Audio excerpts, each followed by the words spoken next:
Välkomna in till mitt kontor. Oj, oj, oj. Ni ska bara veta vilka personalfester vi har.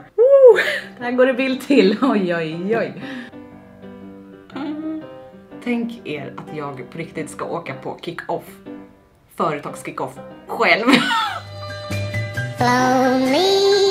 Men det som vi ska göra idag är att vi ska kolla på gamla bilder. Jag har gjort massor av sådana här videor tidigare som jag har döpt till ur mitt fotoalbum. Och jag vet egentligen inte varför jag döpte den till ur mitt fotoalbum. Det borde nästan ha hetat i mitt fotoalbum. Eller, åh herregud, jag har gjort 7 stycken sådana här videor tidigare. Så jag har lite svårt att komma ihåg vilka foton som jag har visat er. Men jag ska försöka göra mitt bästa med att visa er unseen pictures. Så, sätt er bekvämt, det har jag precis gjort och sen, nu sätter vi igång. Så här har jag anordnat mitt fotoalbum. Jag har en extern hårddisk och sen så har jag en mapp här som heter fotoalbum. Och här ser ni osorterat 1987 till 2000, 2001, 2003, 2004, 2017, 18 Nitro videofilmer. De här fotona, eller det här fotoalbummappen, den har jag såklart sparat både på den här externa hårddisken uppe i molnet, men också på en annan extern hårddisk som är hemma hos mamma. Ifall jag nu skulle ha sån otur att både molnet hackas och alla mina bilder försvinner och typ den här lägenheten brinner ner så att min externa hårddisk försvinner, då har jag min backup hemma hos mamma. Så att jag har både hängslen och livremmar för att foton betyder jättemycket för mig. Och jag funderar på vad vi ska sätta igång och titta efter först. Ifall vi ska kika in på vilket år liksom. Ska vi börja lite grann bakifrån och sen så börja bakifrån. Här är mappen 1987 till 2000, så är det såna här bilder som jag har redan visat er de här. Och jag konstaterar att herregud, vilken gullig unge jag var. Säg inte att grannarna ska börja borra nu. 2001. Den här bilden har jag också visat er. Här har vi en bra bild på mig. Jag undrar när jag slutade vara gullig. 15 år var jag när den här bilden togs. Och någonting som jag har tänkt på i efterhand var att jag såg ofta ganska trött ut som 15-åring. Och jag kan inte minnas, var jag trött?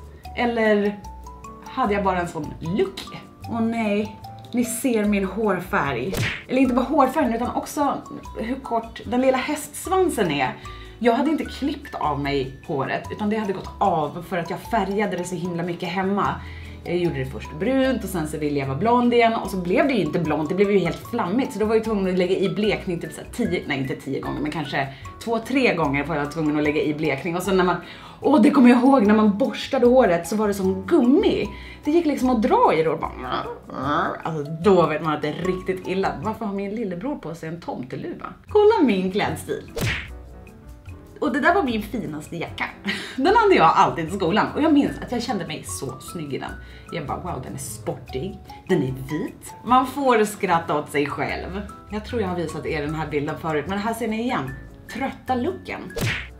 Och det korta håret. Där står jag med bibeln i handen. Syndaren. 2003, men gud, här har vi en till mapp som heter Bondgården i Sorunda. Vi hade ju en här från 2002 och sen 2003, då var vi tillbaks. Vi åkte nämligen till en bondgård ute i Sorunda. Sorunda är en liten stad eller by eller vad det nu kallas utanför Nynäshamn. Och där kände pappa någon kompis som ägde en bondgård och vi fick tillåtelse att hugga vår gran där när det var dags för granhuggning. Så därför åkte vi dit och så passade vi på att kolla på djuren och sånt där. Titta vad mysigt. Ja då. Mellan 2003 och 2004, det var då jag upptäckte tuperingskammen. Wow.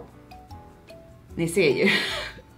Vilken pose. 2005, då fyllde jag 18 år och här var jag i Nice. Och de här solglasögonen, oh my god, de var så dyra. Jag hade fått dem utav min pappa, 2000 kronor kostade de. Så jag hade ju på mig de här jämt, hela tiden, till skolan, när jag lekte med kompisar. Eller lekte med kompisar, gjorde väl inte när jag var 18 år. Jag var i alla fall riktigt cool i de här brillorna. Från Dior var de. Och det här linnet. Von Dutch. Ni ser ju vilken cooling. Och så en stjärt i bakgrunden. Vänta. Vart är ögonbrynet? Varför har jag bara ett halvt bryn? Jag tillhörde ju de som faktiskt rakade bort ena halvan av brynet. För att då kunde man måla dem ännu högre och längre. Så smart, man fick dem precis som man ville. Jag gjorde verkligen så, det var inte bara jag utan mina kompisar gjorde det också. Vissa rakade ju bort hela brynen bara så att man kunde måla in dem exakt som man ville ha dem. Men jag nöjde mig uppenbarligen med att raka bort halva brynet. Och sen, för att då kunde man nämligen rita resten av brynet superduper smalt. Och så smalt går det inte att få ifall man har kvar sitt hår. Så det är ett litet tips från mig skulle man kunna säga. Skorna. Sen flyttade jag till Nyköping och där var det fest kan jag säga. Här var min favoritoutfit, alltså den här. Jag var så nöjd med den här outfiten, jag körde den massor av kvällar. På den här tiden, vet ni vad jag gjorde då? Då använde jag en vit krita som concealer.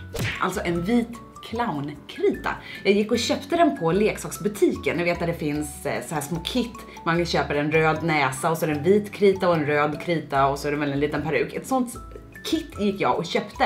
Bara för att använda den vita kritan under ögonen. Och inte i någon slags triangel liksom shape som man gör idag. Utan bara precis här. Som ni kanske kan se. Den här bilden gillade jag också. Den kommer ihåg. Den åkte direkt upp på Playhead. Och helvete vad snygg jag var tyckte jag. Kolla ut lite sådär bakom luggen. Jag har ett minne av att jag har visat er alla bilder från Nyköping. Så vi går vidare. Jag vet att jag har visat er studentenbilderna. Så vi kollar lite nyare. 2013. Det var samma år som jag började med YouTube. Och här var min setup. Är det någon som kommer ihåg det? Det var så här jag hade det hemma. Fint, eller hur? Med den där zebrastolen. Kanske inte liksom min stil idag riktigt. Men det ser ju kul ut. Man vill ju sätta sig där och sminka sig. Jag blir jätteinspirerad när jag ser den här bilden. Kolla på Anders. Utan skägget. Han ser så liten ut. Jag hade en tanke om att jag skulle vara preppy. Preps aren't trendy, they're classy. Här har vi till lite preppy collage. Det var jävligt preppy. Och beställa halsband med sitt eget monogram. Så heter det, monogram, eller emblem, monogram. Så det står TLJ, Therese, ja, det var ju lite fel ordning då, för det kanske borde ha stått TJL, alltså Therese Jessica Lindgren, men det blev Therese Lindgren Jessica. Har ni sett hur det såg ut? Eller ni kanske kommer ihåg till och med. Så här såg det ut i min och Anders tidigare lägenhet. Då hade jag 3 stycken bilder på oss ovanför sängen sådär. Och jag gillade verkligen de där sängkläderna från H&M Home. Jättefina. Nästa vecka så ska jag åka till mammas landställe.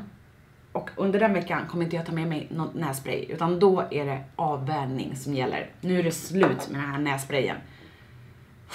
Har ni sett den här bilden förut?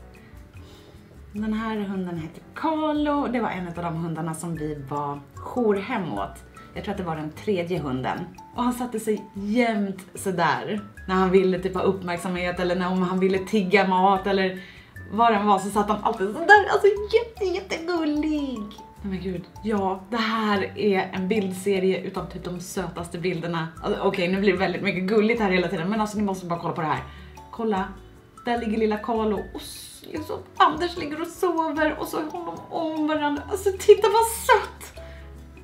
Förstår ni hur hjärtat smälter när ens lilla söta bebishund ligger där tillsammans med sin lilla söta bebiskille. 2014 då hade voven Carlo flyttat vidare till sitt adoptionshem och en ny jourhund kom hem till oss, nämligen Coral. Här är lilla Coral som också var världens sweetheart. Vilket hår jag hade alltså. Det var liksom tjockt hela vägen nedanför brösten. Alltså för nu, senast när jag var hos frisören så var vi tvungna att ta bort i alla fall 5-6 centimeter. För att det blir så stripigt längs med topparna. Undrar om det är för att jag körde balsammetoden.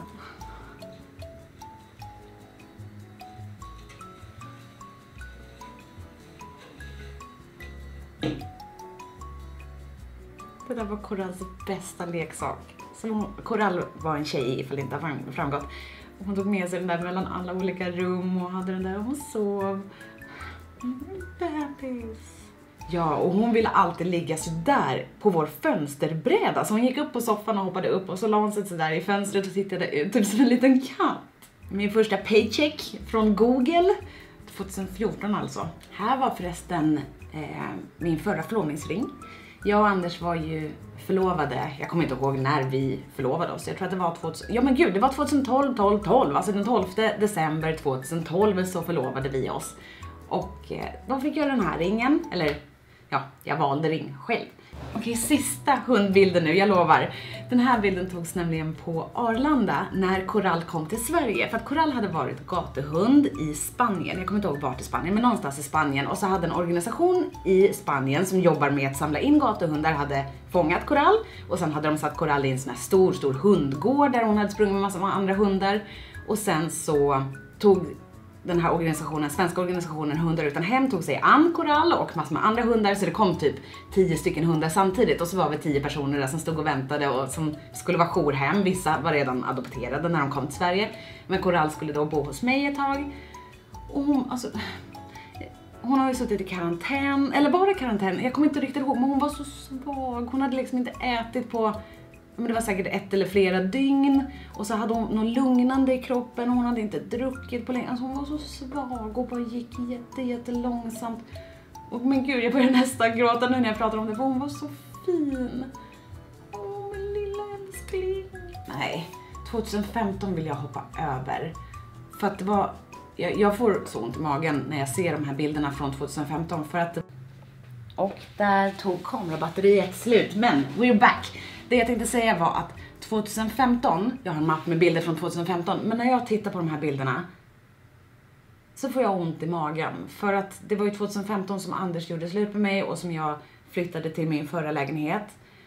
Och jag mådde så fruktansvärt dåligt det här året. Jag drack så mycket alkohol, jag var så mycket ensam, jag hade sån fruktansvärd ångest. Värre ångest än alltså det var den värsta ångesten jag känt i hela mitt liv. Värre än när jag började lida av panikattacker 2012. Värre än när mina föräldrar skildes. Värre än allt. Jag får inte magen av att kolla på bilder från 2016 också. För jag mår inte bra där. Det var då vi blev tillsammans igen. Men jag var fortfarande inne i ett jävligt... Alltså på ett mörkt hål. Usch. Jag ser liksom i alla bilder, jag är inte, mina ögon är inte glada.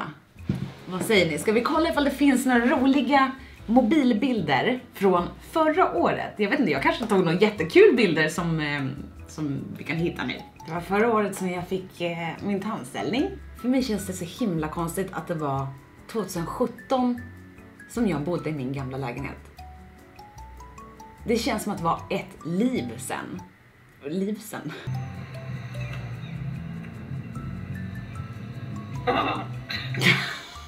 är det här för bajs? Som det är. Fy. Det här hittade jag på landet förra året. Det var ett litet bo med massa spindelbebisar som hade kläckts. Kommer du ihåg när Anders gav mig den här då? På alla hjärtans dag. Jag älskar dig, Therese, din Andera. Jag är ledsen att säga det, men jag måste faktiskt avrunda nu. För att jag behöver klippa ihop den här videon. Men jag hoppas att ni tyckte att det var kul att se lite gamla foton. Även fast det kanske mest blev lite hundfoton och sånt där. Sköt om er så ses vi igen på lördag. Puss!